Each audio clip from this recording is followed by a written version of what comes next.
this is Dr. T. Lakshmi discussing you about the joint stock companies.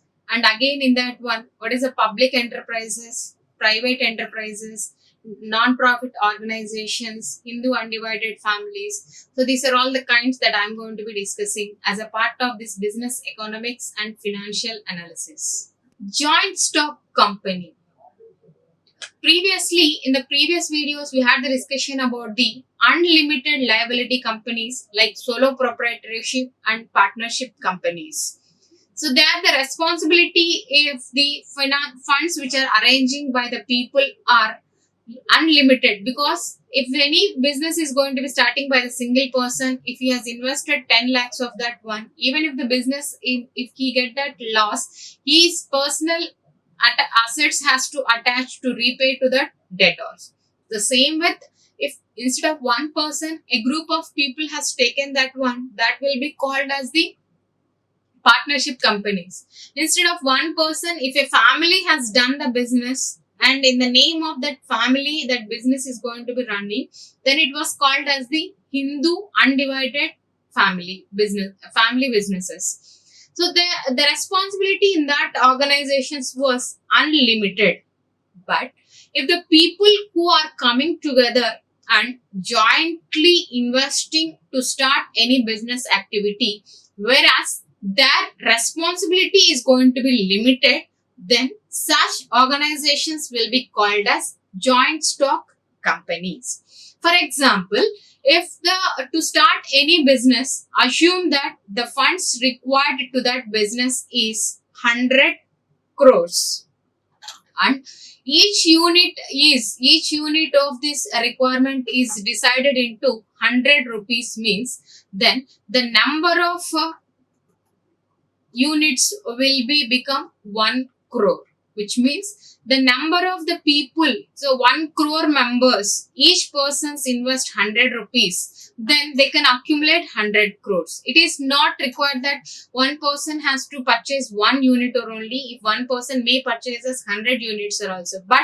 that requirement is divided into equal parts. So this equally divided capital is called as the share, and the number of the people are the holders of these shares is called as shareholders. They have started the business with 100 crores. Even if they get the loss, the person who is having one share means his investment is responsibility up to 100 rupees only. He will get the loss of 100 rupees only, and no need of attaching his personal assets or the personal incomes to this business activities.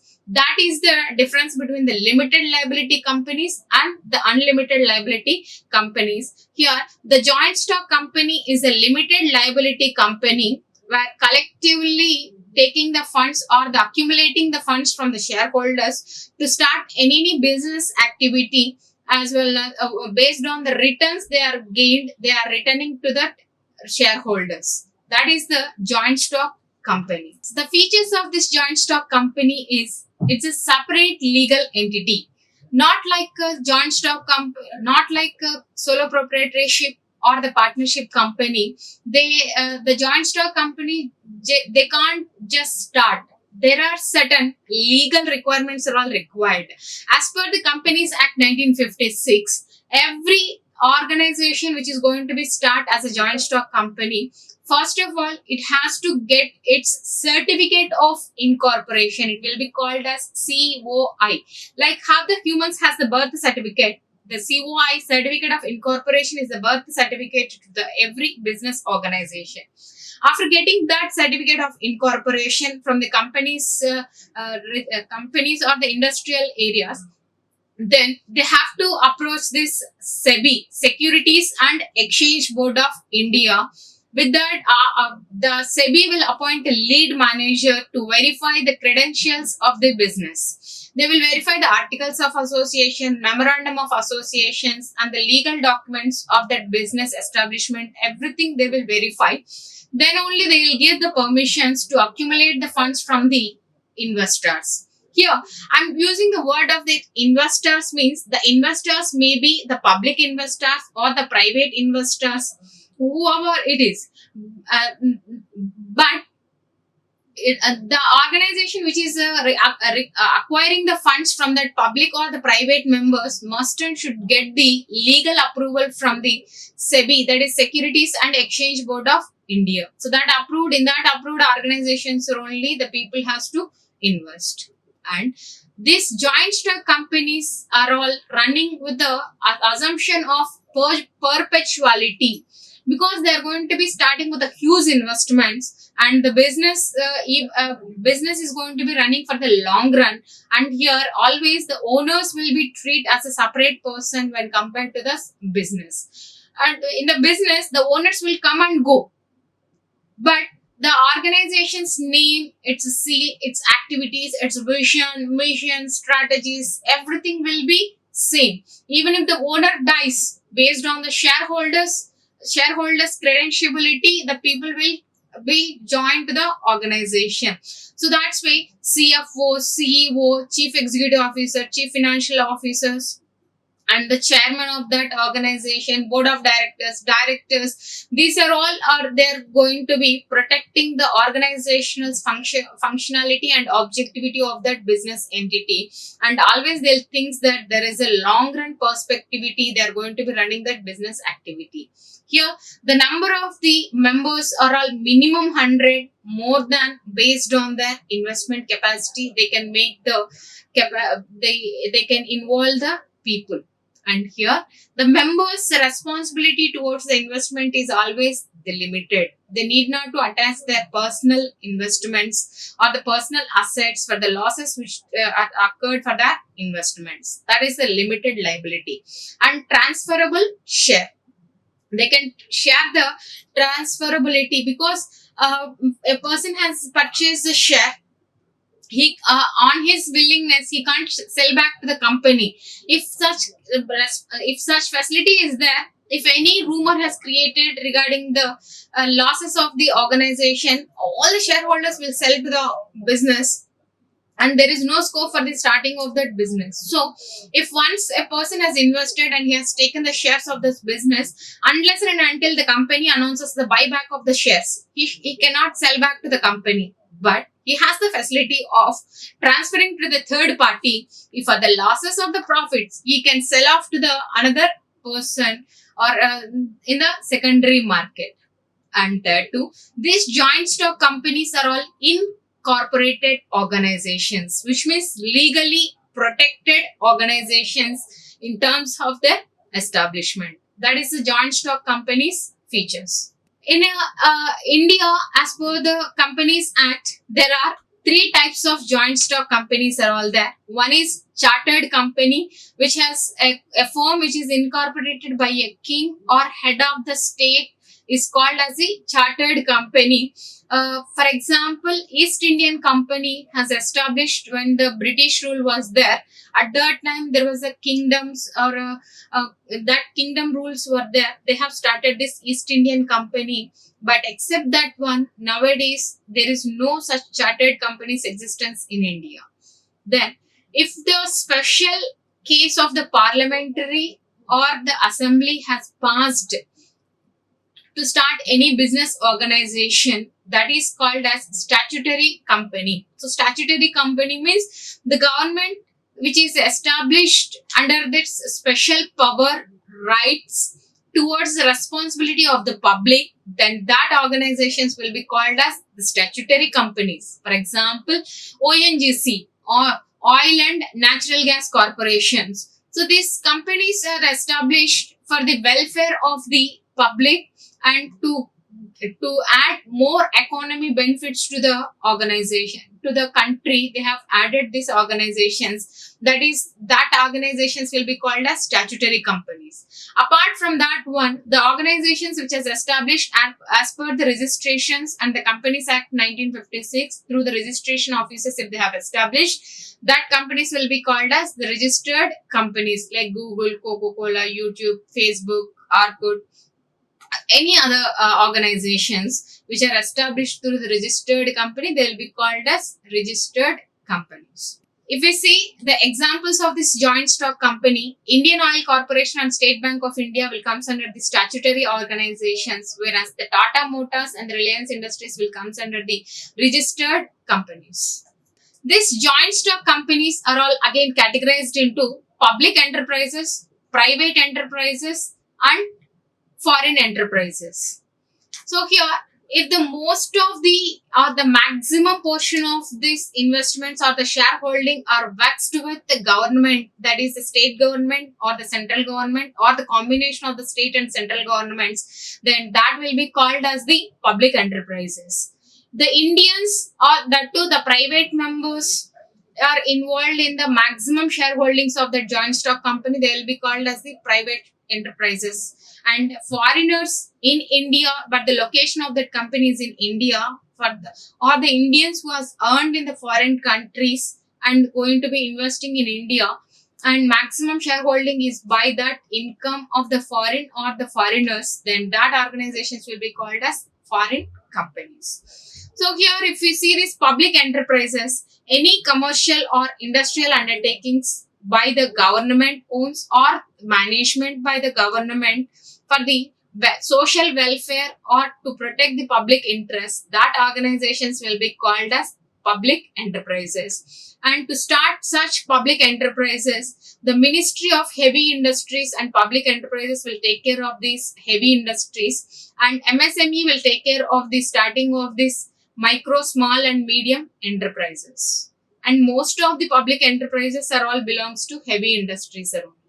The characteristics of the public enterprises are all, these are all government ownership there in that organizations, because the government is going to be managing and control over the activities of these organizations, and these are all established with a service motive of the country people than the profit orientation. It doesn't mean that they don't want the profits. They want the profits, but the more priority for the development and social enhancement is the main objectivity of that businesses. And financial autonomy is there by the government. The government is the full and whole responsibility for their investments. And even if the organization will gives the losses, the government will bear such losses. Autonomous body, because it can take its own decisions.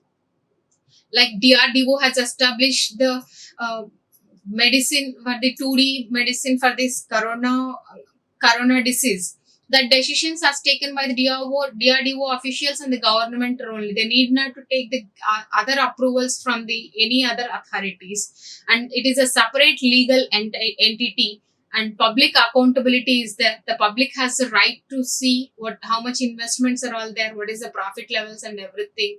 That's why the steel plants in Andhra Pradesh is, if the government wants to wind up that particular steel plant, the people are fighting towards that existence of the steel plant, because it comes under the public accountability. And always it is a part of the joint stock company, means it has to think that its life is going to be long run.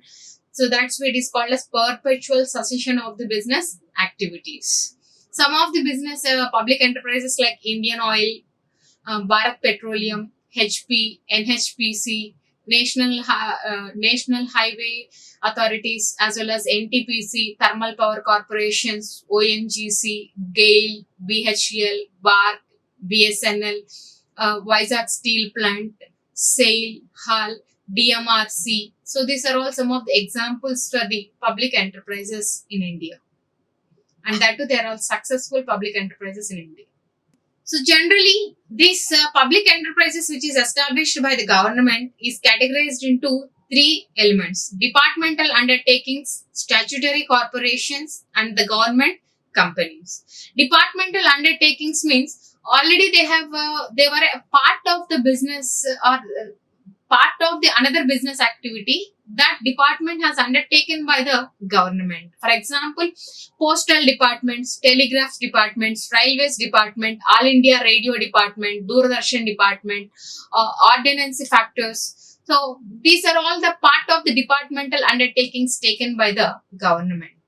Then, if we see these statutory corporations, they have established by the government itself.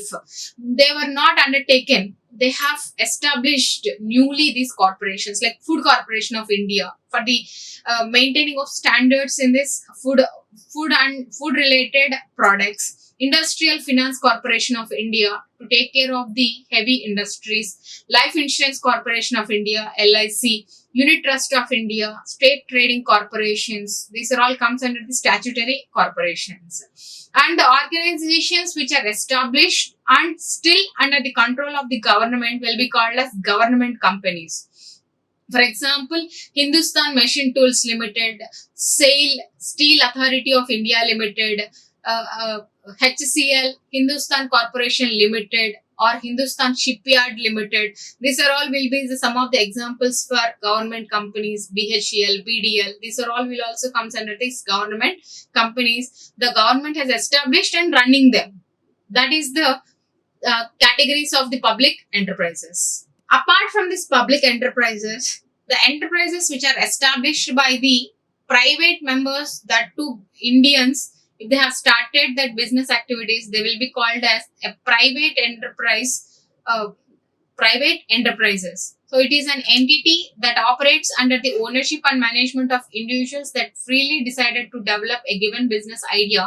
That enterprises will be called as the private enterprises. The most successful private enterprises in India are HDFC Bank, ICICI Bank, Univar Limited, Airtel, Reliance Industries, Tata, TCS, Tata Consultancy Services, Infosys. So these are all the key role players in this India in the private sector. If we see the differences between the public and private enterprises, public enterprises will provide the public goods, that is most concentrated for the important goods to the servicing of the public. Private sector goods initiative to be efficient, and that too they can start any of the products or the variety of the products, innovative products, not only the basic requirement to satisfy the luxuries, wants, desires of the people. They have started this business activities. Public sectors mostly won't affect by the recession, but the private sectors can be affected by the recession because entrepreneurs create jobs for the business entities. Next, government jobs to protect the environment, but less bureaucracy and scope for the corruption in these private sectors, and helps to reduce the inequality in the society. But whereas the private sectors doesn't require the any such help to the society. That too, private sectors are all established for the profit orientation to create the jobs and more less scope for the corruption, does not require the taxes or the taxation funds, and they may affect with the recession too. That is the differences between the public enterprises and private enterprises. Apart from this public, private, and foreign sectors, the organizations which are started with the funds or the donations to promote the humanity, education, religion, such kind of the things, that organizations will be called as non-profit organizations. For example, the educational institutions or any trust like TTD, these are all will be comes under this non-profit organizations. So they have accumulated the funds from the people, and for the welfare of the society they have started that business organization, and the people who donates to this organization will get the tax benefits, and sometimes these are all also called as the 501c3 organized organizations or the NPOs, non-profit organizations.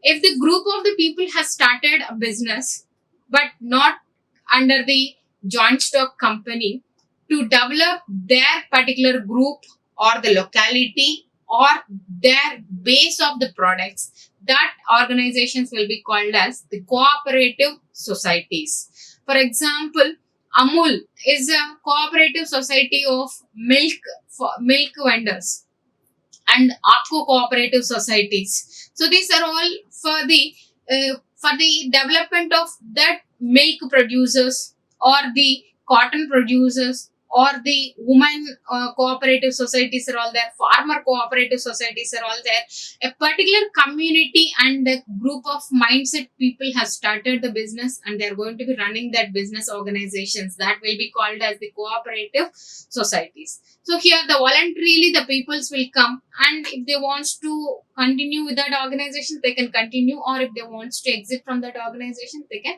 exit.